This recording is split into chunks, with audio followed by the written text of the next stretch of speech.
What's up guys, JNO here and welcome to a quick little episode before we start season 2 of the PSV Patrol. This episode is basically focused on reviewing the past season, season 1, and previewing season 2. So there'll be two parts to this. First we're going to review season 1, just see which players did really well for us, what happened in the Eredivisie, and then the second part will be transfers in, transfers out, and how we are setting ourselves up for the second season of the PSV Patrol. Now the very first thing you can see on the screen right here is PSV set the record for Eredivisie points in a season. The new record is now 91 points. The record previously set was by Ajax at 89. So we have gone and stolen one of the records off of Ajax in the Eredivisie. We're still not the most time winners, Ajax still have that. Highest attendance also still goes to Ajax. But are there any other records that we have? Most games without conceding is our current record. Most team points is the new record right there. That just looks fantastic. Hopefully we keep that for a long time. And if we actually have a look at the Eredivisie title at the conclusion of the season, hopefully I've still got it, we were still 22 points clear of our closest rival Feyenoord. Ajax finished in 5th, but they won the Euro qualification playoff. I think the next 4 teams get to play off for a spot in the Euro Cup. And if we have a quick look at the stats for the overall season, we can see Guardado was second for goals in the season, just behind Dirk Kuyt at Feyenoord.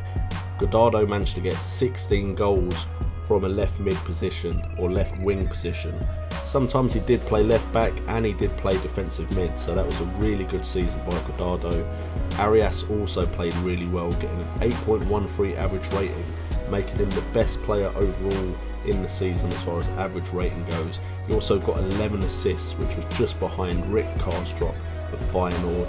Clean sheets, Zoet managed to get 15, which is behind Vermeer and Silerson, who got 17 and 16 apiece.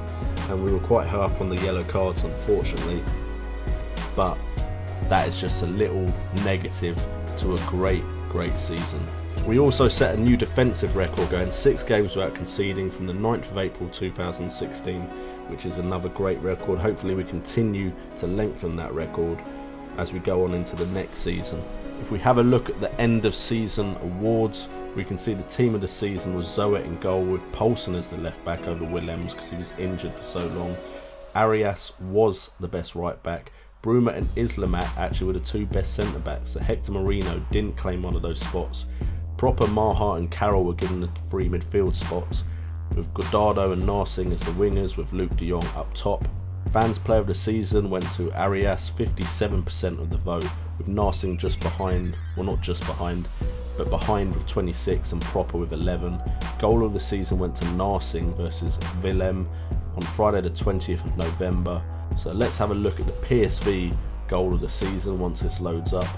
So our goal of the season was Bojkovic bringing it down on the left, cutting inside, crossing it in, and Narsing with a ridiculous bicycle kick into the top right hand corner. That is very worthy of goal of the season, and that was a game we managed to win 3-1. Zivkovic scoring for Willem. Hopefully I'm going to bring him in during the summer. He's one of my transfer targets. Signing of the season was Tom Carroll on loan from Tottenham. It would be nice if we can bring him in as a full-time acquisition. And then young player of the season was Arias, as well as fans player of the season. Top goal scorer was Guardado in the whole season, 20 goals. Arias highest average rating in all competitions at 7.94. Most assists went to Narsing with 14. Best pass completion was Shars. Unfortunately, Shars doesn't want to talk about a new contract and could be leaving on a free this summer, which is a bit worrying. Most player of the match awards goes to Narsing and Arias with 7 apiece. Most yellow cards, Arias unfortunately, is the same with the red card situation. The season review we got, PSV were expected to make much of the Eredivisie title run, lived up to pre-season billing by finishing top of the poll. Our match of the season was a 3-0 win against Ajax, which unfortunately I could have recorded but I didn't. And then our moment to forget was a loss to Feyenoord 2-0. Our average attendance was 33,000, 95% of our capacity, and we used 25 players in the entire season, winning the Eredivisie, the Dutch Cup and the Dutch Super Cup. The Eredivisie Golden Boot Award went to Toornstra, putting a series of sensational performances, setting up 11 goals in 32 games, getting an average rating of 7.87 with 9 goals, a player for Feyenoord, who beat out Ricardo van Rijn and Nemanja Gudage. Fortunately, no PSV player got into the top 3 for the Golden Boot Award. Dirk Kuyt was the top goal scorer, getting 21 goals. Guardado, of course, was second, we've already mentioned that. And Elia was third with 14 goals. And Lewis Baker was the Young Player of the Year, 34 appearances with a 7.46 rating and 5 goals. Rick Karsdorp, who's a player I'm looking at, was second, and then Bojovic managed to get third place with 12 goals and 7.19 rating overall. What was annoying was I didn't win Manager of the Year. That honour went to Giovanni van Bronckhorst, who had 34 matches and got 61% win ratio. And then I wasn't even second. Henk de Jong got that with SC Camber, 34 matches, 35% win ratio. And then JNO United, 34 matches, 85% ratio. I came third. I'm not 100% sure why, but maybe I'm just not liked in this league. And then Goalkeeper of the Year award went to Kenneth Vermeer.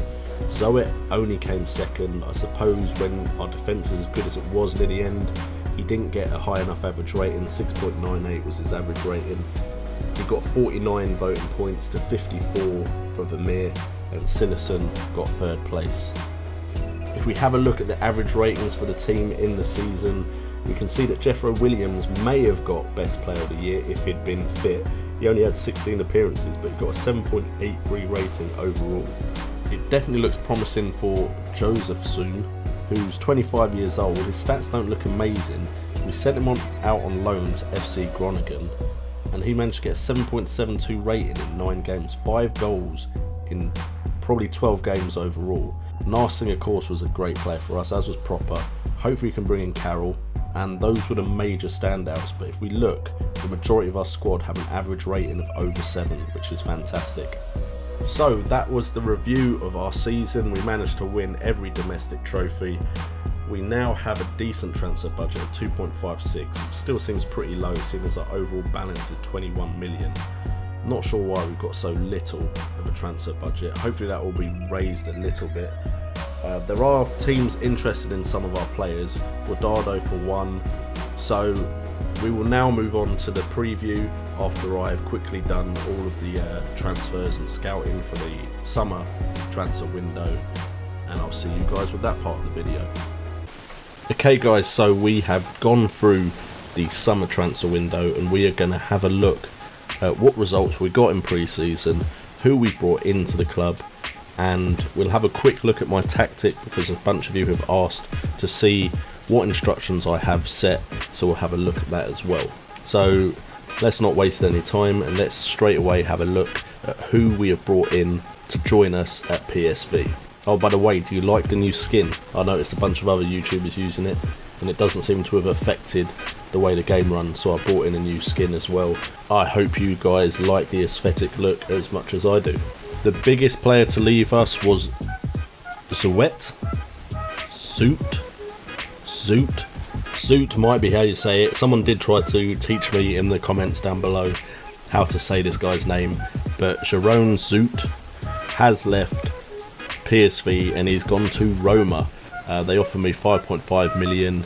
Zoot did want to leave and he was kicking up a fuss about it. And to be honest, I was bringing in a keeper anyway who I want to give a good chance in the net. So hopefully we won't miss Zoot too much now that he has left us. And who knows, maybe one day he'll come back. He's only 25, so he's got a long season ahead of him. But I thought at 5.5 million, I didn't have the greatest transfer budget. I thought 5.5 million would help me make some moves in the transfer market. Also leaving the club was Hector Moreno, who went to AS Monaco. Now he's 28, I know that's not very old for a defender, but what the team of the season for PSV did show me was Hector Moreno wasn't the commanding centre-back that I'd have imagined him to be. So when AS Monaco came in with a decent bid for him, I thought, you know what? I've got two other good centre-backs who are promising youngsters. I may not have the experience anymore in defence, but I thought I could do without him, so I did sell him to AS Monaco. Hopefully I don't dread that decision as the season goes on, but Hector Moreno has been sold to AS Monaco. Another player to go was Marcel Rizmela. He actually went for about 1.1 million, I believe. He did have some promising stats, but the coaches didn't think he'd turn out to be a commanding midfielder, and I've got some great midfielders anyway, so I thought for the sake of his career, Rizmela may as well move on, and he's gone to QPR, and if he turns into a good player in the future, maybe we can bring him back. Now the most expensive signing brought in for £3 million was Alexandre Pato. Now everyone knows who Pato is. He had a career at Milan, he then went to Corinthians and Sao Paulo, had decent goal scoring records there. He has now come to PSV. Hopefully he can recreate the kind of form that had a lot of people talking about him when he was at Milan. He's also very versatile, he can play up front and on both the wings, so hopefully he will bring something to the club. Someone else to vie for those up front positions with Luke de Jong and Locadia. Zoot's replacement was Predrag Rakovic. Now he is a very promising keeper who hopefully will grow into a number one for PSV for years to come. He's only 20 years old and his stats look pretty impressive for a 20-year-old. You may have heard of him before if you've been playing Football Manager for a while, and to get him for only 2.5 million seemed like a good deal, and he's already gone up to 3.4 million, so hopefully he's a great replacement for Zoet. We brought in Yeli Delang as pretty much a backup to our two main centre-backs. He was quite cheap, only got him for about 400k. It says 750. Seems like I've overspent for him, and to be honest, looking at him now, I'm a bit wondering why I spent $750,000 on him, but he is just a backup. I'm not expecting him to get past either of my two centre-backs who are number one picks at the moment, Bruma and Islaman, so I doubt he's going to get in, but he is a capable backup in the Eredivisie. Now we move on to a promising regen called Jan Lang, who is a young goalkeeper, 17 years of age, who shows some great potential. Now he's only 17, so it may be a couple of years before we give him a chance in the first team, but I just had to pick up this promising Dutch keeper when I saw him pop up. Another regen we managed to get hold of is Raymond Klein, who again, 16-year-old, he's a winger who looks very promising. The scouts are very excited about this guy. Hopefully him and Jan Lang can become PSV legends, or at least we'll sell him on for a very nice profit. Another keeper we brought in was 20-year-old Jean from Brazil, who's got some decent overall stats, probably going to be our backup to PSV or Rajovic. I can't even remember how to say his name, but anyway, he will be a capable backup keeper, so we've now got 3 decent keepers for the team in case of any injuries, and he also has decent potential, so could turn into the number one choice keeper soon. Inigo Leque, probably said that so horribly wrong. He's an attacking fullback from Spain, 23 years of age, who we brought in. He can play left and right back, which is great for us. He hasn't got the greatest potential ability or current ability, but he is very versatile, and I got him on a free, so I thought bring him in, he can do a job for us as a backup to Arias and Jethro Williams. On to another regen, and this one is German, called Max Kellner, and we've managed to bring him in. He is a centre midfielder who has great potential. At the moment we're pretty set in centre midfield, but he's got plenty of time to grow into a great player who can slot right in there to replace someone when we have to see someone move on. We then go on to the loanees, and the first loanee is Lucas from Atletico Madrid, enthusiastic centre back, great potential, who is ready to slot in if either of my main defenders get an injury, and hopefully he'll get an affinity with life in Holland and we can maybe bring him in if PSV start doing well in Europe. And finally, the last loanee is from Manchester United, and it is Christopher Adger. Why did I ever start doing Football Manager videos? I can't say players' names, but look at those stats. They are amazing for an 18-year-old. He's got amazing potential ability, and again, hopefully if he's played for us for a bit, maybe he will become one of his favourite clubs. He can fill in the role that Tom Carroll has left, because we're not going to get Tom Carroll. He's now an England international, so we're very unlikely to get Tom Carroll to join us at PSV unless we start winning competitions in Europe. So Christopher has come in, and I'm sure he will do a great job, another capable midfielder for us to slot in. Again, if we have a look at the transfers out, you can see there's a lot of very small transfers and a lot of free transfers of players that I just don't think are going to do anything at PSV that I didn't bother to re-sign. Now, there are some players here that I may have mentioned before that we sold. Simon Poulsen went for 425k. He didn't want to stay anymore. Florin Josephsoon has gone to Red Bull Salzburg. Now, he did have a very good average rating last season, but the coaches don't think he's going to do well or grow into anything special, so we sold him. And we also sold Brennett. He did start to finally kind of find his way in the team as the backup right back, but when an offer came in, I didn't see a future for him, so I let him go. And Ray Vloet, I did give him a few chances during pre-season, but then an offer came in, and to be honest, I didn't see him going any further in this PSV side. So that is quite a few people gone. 12.86 million in total received from transfers, and we spent 7.13. Now, just quickly about some of the players that you guys suggested to me. Some of them have unfortunately moved to bigger clubs, so I can't get them. In fact, a lot of them moved to bigger clubs. The only one that I really had a chance of getting was Nick Powell, but he kind of wanted too much wages wise for me to justify bringing him in. Now, that may change as it gets closer to the end of the transfer window, so I will still try and get Nick Powell in from Manchester United, but I don't see myself getting a lot of the players that you guys suggested because they've already been snapped up by bigger clubs. If we have a look at how our pre-season went, you can see we went undefeated during pre-season. The only one that wasn't a victory was against Benfica, who managed to hold us to a 2-2 draw. But we did manage to win 4-1, 3-1, 3-0, 2-0 and 3-0, so we're not struggling for getting goals at the moment. And we got quite a few clean sheets in there as well, 3 clean sheets as well. So pre-season has gone well. And now to end the episode, we'll have a look at the tactics. A bunch of you asked, and we're going to have a look at our 4-1-2-3. And you all know the roles that I've got the players at. We have a centre forward on support.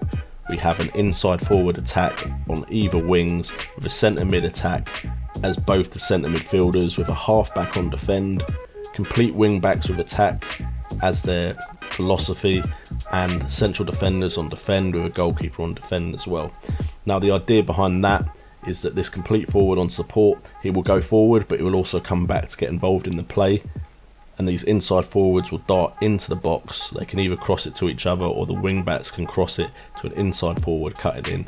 And the centre mids will also get into positions to get some goals as well. So it's kind of these 4 players who bomb forward, and De Jong can bomb forward, but he can hold up the ball and then lay it off to them as well. Now, these 2 wing backs are also very important for the attack, so at times I actually have 7 players attacking, with these 3 staying behind, but all set to defend. They will literally sit there. The halfback may be in the centre of midfield, just in case of counter-attacks. Now, sometimes it can really backfire, and some tactics really counter this rather well, but most of the time it means we win the ball in midfield and we can attack very, very quickly. Now, the mentality we usually have it on is control with a team shape of fluid, because I want these guys to move around. And if we just have a quick look at the instructions, we've got the tempo set at high, time wasting is very rare by my team, and the width is narrow, so they don't spread out too much. Now, the wing backs, they generally stay on the wings, but these inside forwards do come inside a lot. Defensive line is very high, or slightly higher. You could put it higher all the way up, but I think it's kind of worked at slightly higher. We do not use the offside trap. Closing down, we try and close down as quickly as possible. I've taken off get stuck in, which was what I had initially. I was getting a lot of red and yellow cards, so I've taken off get stuck in, but we do use tighter marking and try and prevent the short goalkeeper distribution. With the passing, we've got play out of defence and exploit the middle and pass the ball into space, hopefully these players can run onto. Do shorter passing, hoping to retain possession and create freedom. Because I think my players are some of the best in the league quite easily, we've got to be more expressive. As far as attacking in the final third, we've got looking for the overlap and we've got to work the ball into the box, because I hate it when I see players shoot from stupid distances. I mean, when it goes in, it looks amazing, but when it goes miles wide, you just feel like, what the fuck are you doing? We have whipped crosses on, so the ball is whipped in very quickly, which is why you see a lot of volley goals by my team. And then dribbling wise, we've got run at defence set. And as far as freedom of movement, we haven't set either. Now, if you guys want to see my actual individual player instructions, leave in the comments down below if that is something you're interested in, because I feel like I should just do a whole separate video on that instead of actually going into it now, because otherwise this video will be a bit long than I really wanted it to. The lineup you're actually seeing right now is probably the lineup I'm going to start the season with. Luke de Jong up top, with Guardado and Narsson keeping their winger spots. Maha's going to come in with Davy Proper as the two centre mids. Hendricks is going to pretty much have the half-back role nailed on now Shaz is gone. Jeffro Williams is definitely going to be the left back. The right back will be Arias. Leku is there for some reason at the moment, but it will be Arias. Bruma and Islamat Mirin will be the two centre backs, with Rajkovic being the goalkeeper probably for now, but PSV is definitely not out of the picture. Anyway guys, thank you so much for tuning in. As always, make sure to like and subscribe if you are new to the channel, and remember, I've been JNO, you've been awesome, and it's all about the game.